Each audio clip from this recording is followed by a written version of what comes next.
Bonjour, je suis Adrien Alvarez et je suis professeur de français à l'ISMAC à Paris. Alors, aujourd'hui, je voulais vous expliquer comment utiliser des mots de votre langue maternelle dans une phrase en français. Alors, de temps en temps, vous avez besoin d'expliquer en français, je sais pas, un plat de votre pays, ce que vous mangez à certaines occasions, ou un lieu qui n'existe pas en France mais qui est typique dans votre pays. Alors, si vous avez comme ça un mot étranger à mettre dans une phrase en français, il faudra toujours utiliser quand même, pour la grammaire française, un article avant le mot. Si il s'agit d'une langue, par exemple comme le japonais, le chinois ou le coréen, où il n'y a pas de masculin et de féminin, alors automatiquement, le mot en français sera masculin. D'accord? C'est pour ça qu'on dit par exemple en français un sushi.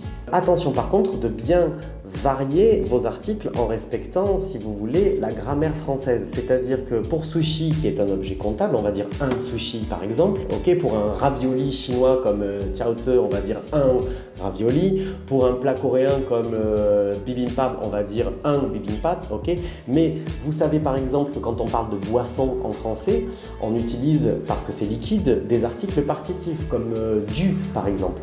Comme en français on dit je bois du vin ou du jus d'orange. Et bien du coup, si vous utilisez une boisson de votre pays, elle sera, comme j'ai dit, masculin en français. Par contre, il faudra bien utiliser, comme pour un liquide comme l'eau ou le vin, un article partitif. Donc par exemple, dire je bois du saké ou du soju par exemple, ou du baijiu par exemple, si on parle de l'alcool chinois. Voilà, donc vous savez maintenant qu'un mot de votre langue dans laquelle il n'y a pas de masculin et de féminin est automatiquement masculin en français.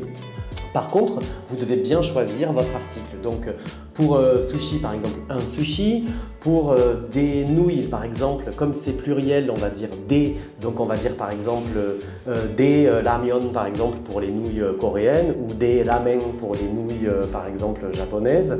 Et un article partitif du si c'est nécessaire. Pour parler par exemple de boisson et dire du makgeolli par exemple ou du umeshu pour des boissons voilà, qui sont typiquement de votre pays.